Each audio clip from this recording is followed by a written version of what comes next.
I'm Jane Grey, and this is the Bookwyrm's Lair. We read this crap so you don't have to. Today we're reviewing one of my favorites, a truly awesome piece of neo-Victorian fiction, and one of the few supernatural romances I can stand. Soulless by Gail Carriger. Oh! Hello? Oh, hey boss! No, not yet. I was just getting started. What? The Bard reviewed it first? Bard!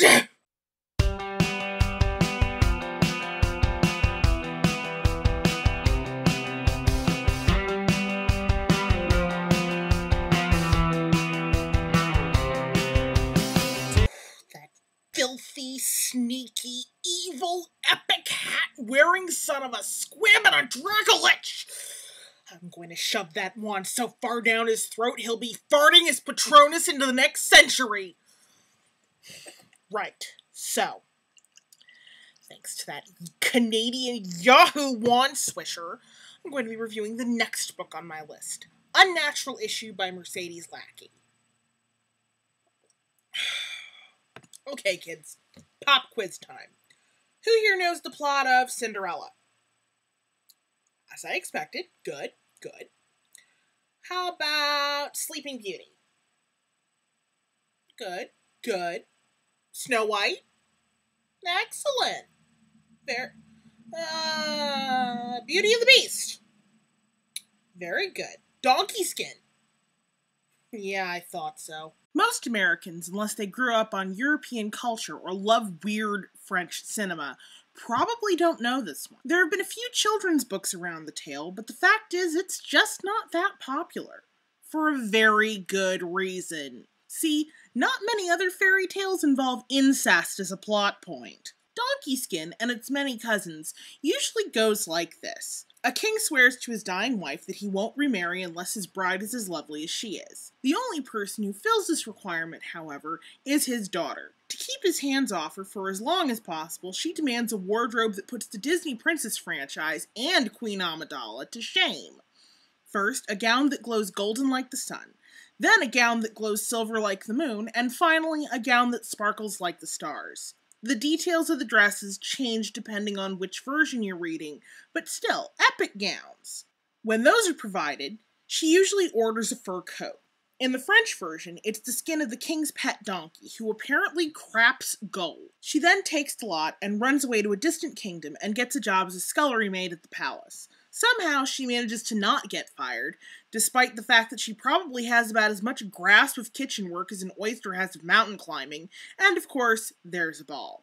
She crashes the party in her sunshine ensemble, and the prince, because there's always a prince, is smitten with her. He throws another party to see her again. She shows up in the Apollo 11 number, and at the third party where she debuts her Carl Sagan's wet dream look, he falls over sick with love and she makes him soup.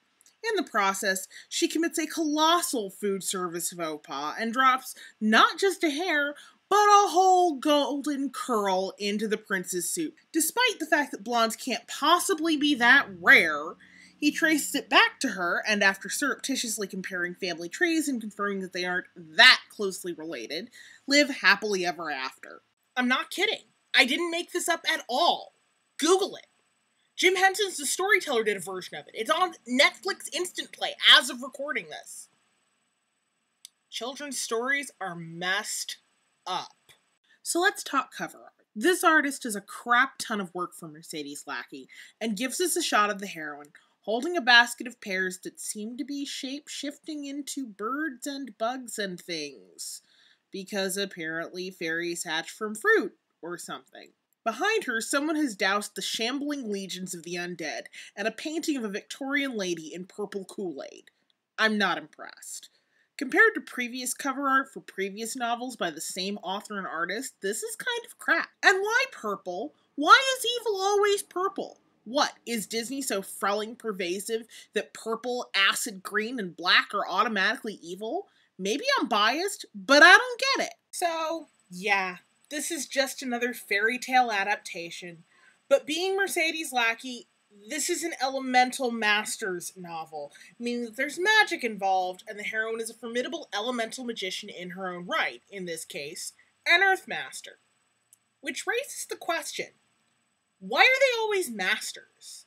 Even the ones with no training and no idea of what they're doing. In the first book in the series, The Fire Rose, the heroine got referred to as an air master, even though she'd never touched magic before in her life. Doesn't mastery assume some sort of acknowledgement of skill and experience in the craft? Am I nitpicking? The novel begins with the heroine's father returning from the city, apparently ill from the pollution and looking forward to hanging around his country estate with his pregnant wife. By the time he arrives, however, his wife has gone into labor, had the sproglet, and died. He blames the baby girl for his wife's death and banishes her from his sight. Pig. The kid isn't even crawling yet. She's got years before she's ready to be booted out into the world, kicking and screaming. The housekeeper takes pity on the newborn, Suzanne, and raises her with her own children. Okay, so... dead or otherwise absentee mom? Check. Tyrannical and or irrational dad who hates her guts for no reason? Check. Vast magical powers with no training? Oh, sweet alone is that a big old check.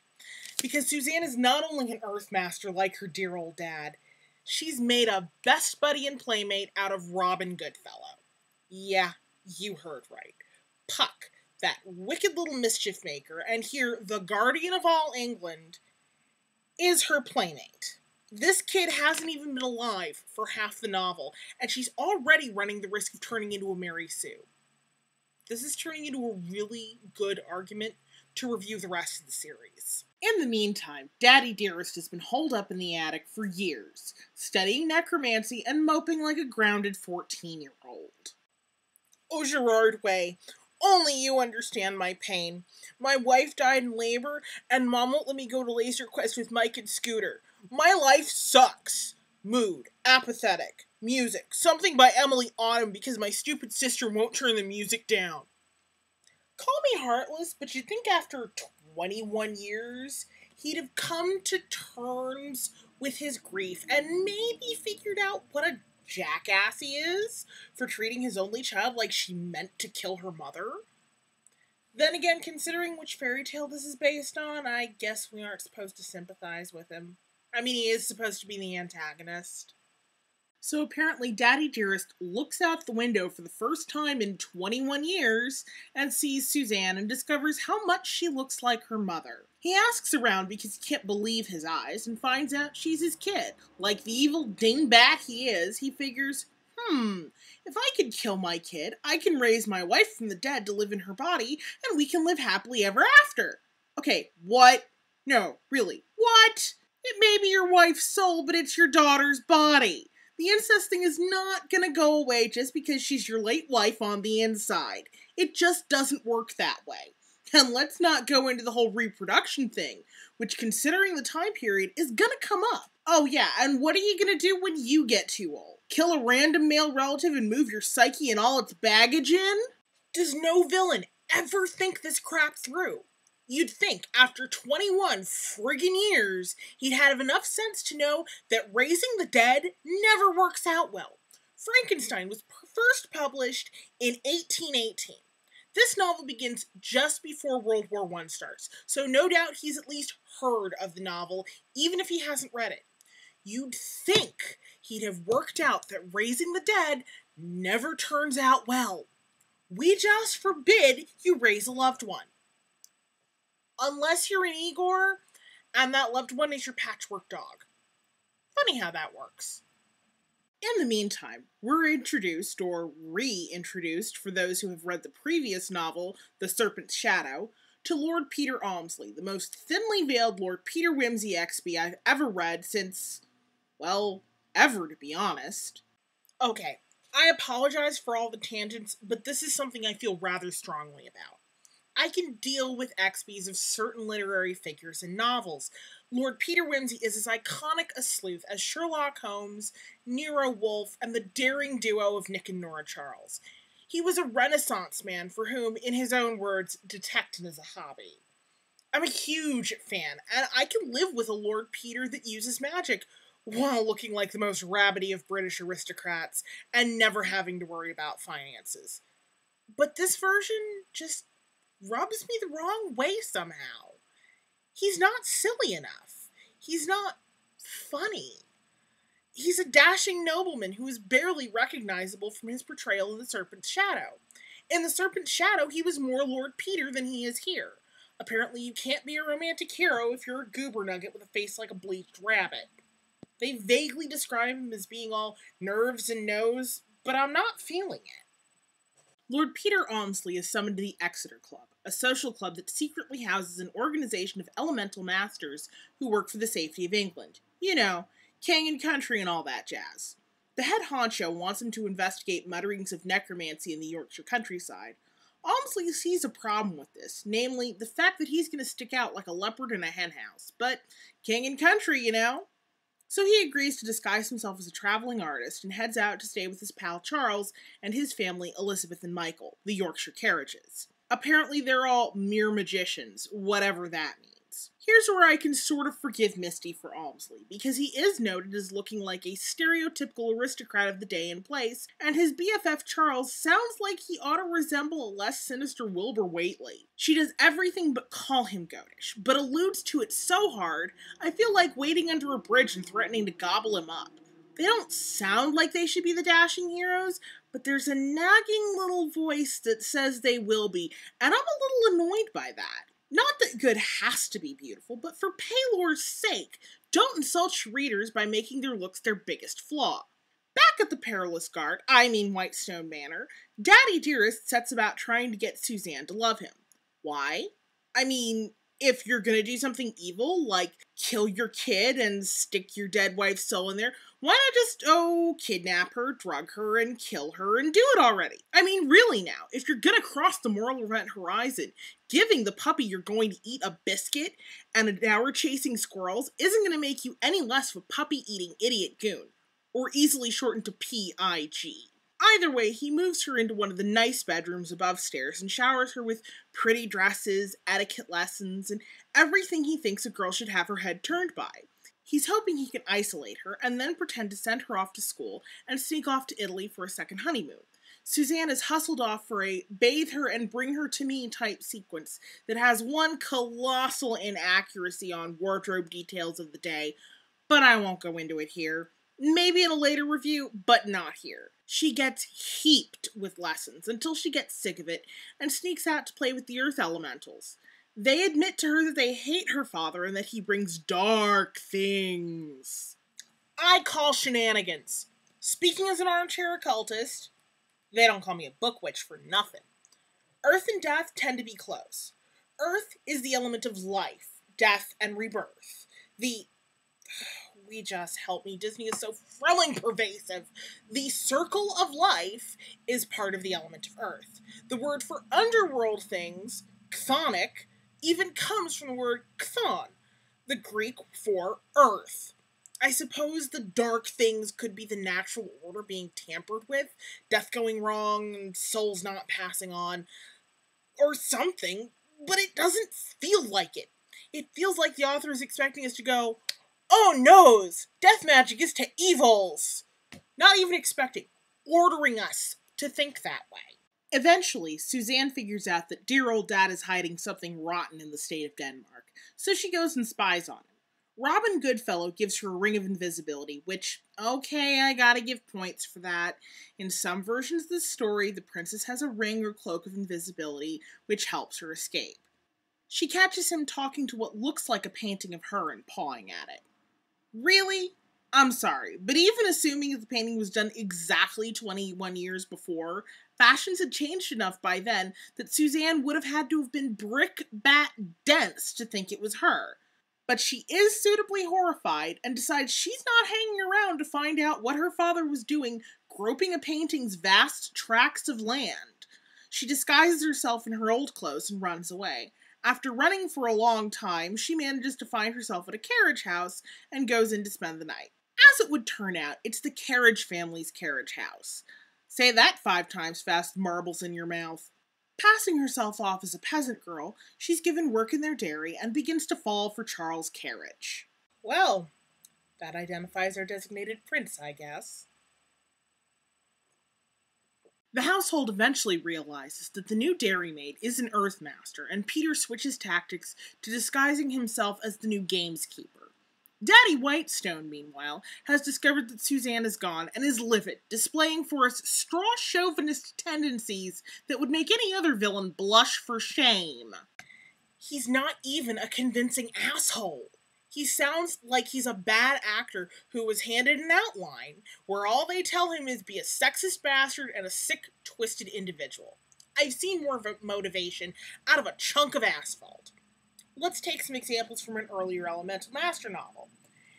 In The Serpent's Shadow, a variation on Snow White, the heroine is half English, half Indian. Her mother was a Brahmin and ran away to marry the English doctor she fell for. The evil queen character is the heroine's aunt, who killed her sister to try and repair the loss of her honor, killed the heroine's dad for having the temerity to marry a non-white woman, and is trying to kill the heroine for being the product of such a, to quote Lady Gaga, bad romance.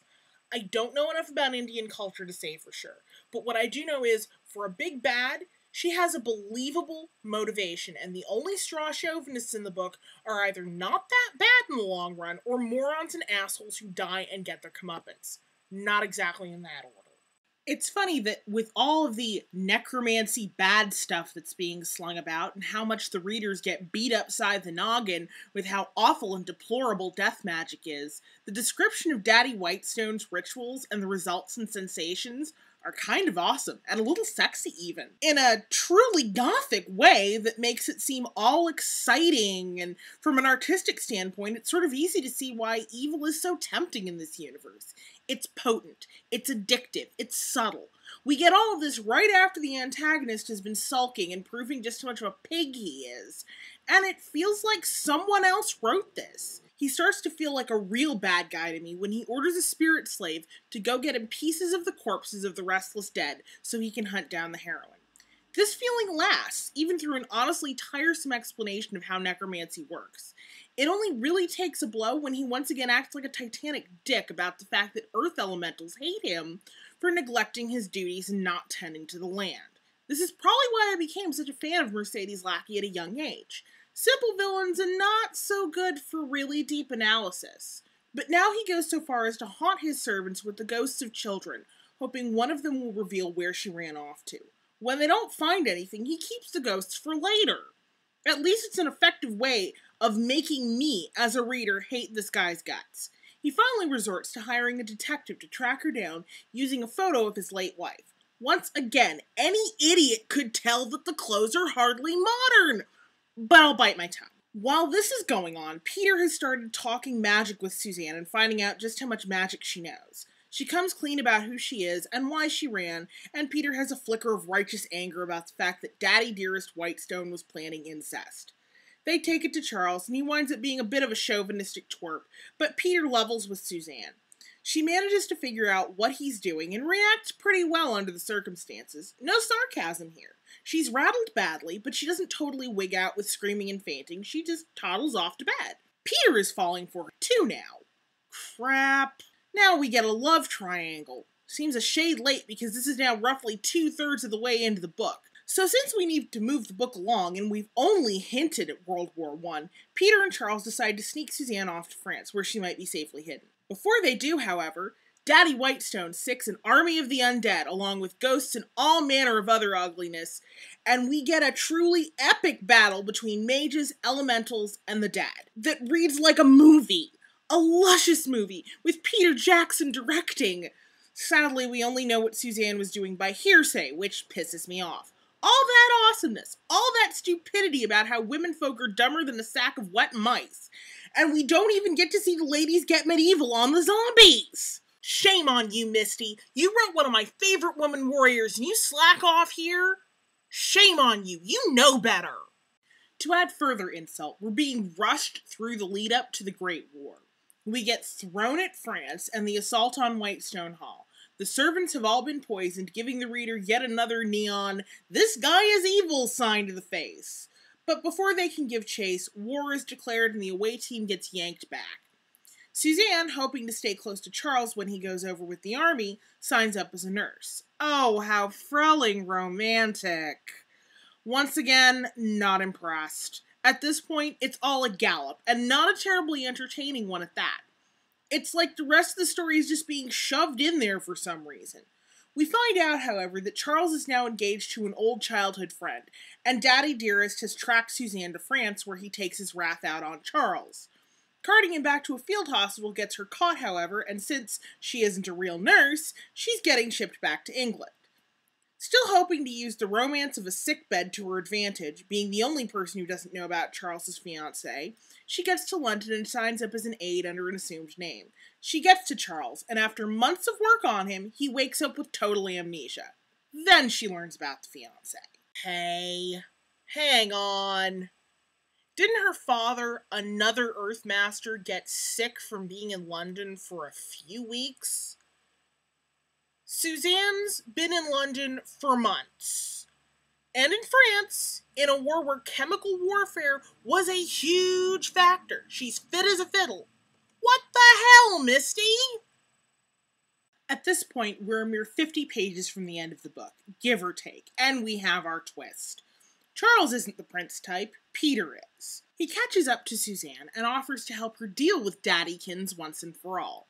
She summons up Puck and manages to convince him that with the war, a necromancer on English soil is a problem, and it had better be his problem. I gotta give props to Misty here. She makes an old spirit seem like an old spirit.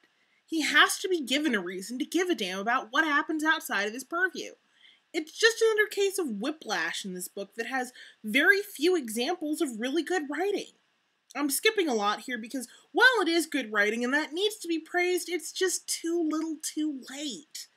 There are a lot of touching scenes, what with it being Christmas by now in the book, and Suzanne living with a bunch of nurses in a boarding house, but it would have been far more impactful if it wasn't all being mashed into the last few chapters. Suzanne gets invited to Christmas dinner, the first big, fancy one she's ever had with all the English traditions, including a pantomime afterwards, which she's never seen ever in her life. Seeing as the readers are mostly American, I'd assume, neither have we, so I can forgive the explanations here. The one time I was in the UK, it was the wrong time of year, so I did find it fascinating. And it does help Suzanne figure out how to fool her father into doing something dumber than usual, with a decent Chekhov's gun from earlier, but honestly, it's rather a minor thing in the story, so, meh. Oh, sorry. This gallop to the finish is making me breathless is all. But don't worry, we're in the home stretch. The final battle takes place in a graveyard that they manage to lure Daddy Dearest and his army of darkness to. Puck and a few Fae drag Suzanne to what appears to be safety, only for her to find her father in a warehouse and to confront him herself. She tricks him into coming out of a protective circle, to be assaulted by banshees disguised as Suzanne's mother, while she reworks the magic as a trap. And then, it all goes pear-shaped. Zeppelins fly overhead and start dropping bombs. A bomb falls on the building, and while Suzanne escapes, her father is dead and the army falls. Jeez Louise. And now there's an epilogue. Charles has his memory back and is pretty firmly with his fiancée, and Peter wastes no time swooping in for the kill. Suzanne figures it out, and the book ends with a hint at a happily ever after, and hallelujah, it's done! Compared to the rest of the Elemental Masters series and the other Mercedes Lackey novels, this one is trash. Sorry, Misty, I'm still a huge fan and I'll still buy your books, but oh my god! The pacing was dreadful, the villain was laughable, and the love triangle seemed altogether as mashed in as the war. I'm really bummed. I was so excited when I heard there was a new one of the series coming out. I begged for cream and got city water. Here, you readers want a good fairy tale adaptation in a Victorian setting? Pick up The Serpent's Shadow. It's far superior and doesn't drag for the first 4/5 before galloping ahead like a toddler in a toy store. My rating? I give this one an orange star. It has a few moments of awesome, but it's not Mercedes Lackey's best work, and I really hope the next one in the series is an improvement.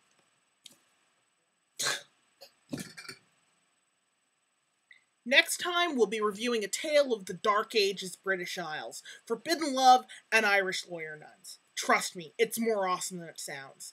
Until then, this is Jane Grey, wishing you a good book to curl up with. Bye!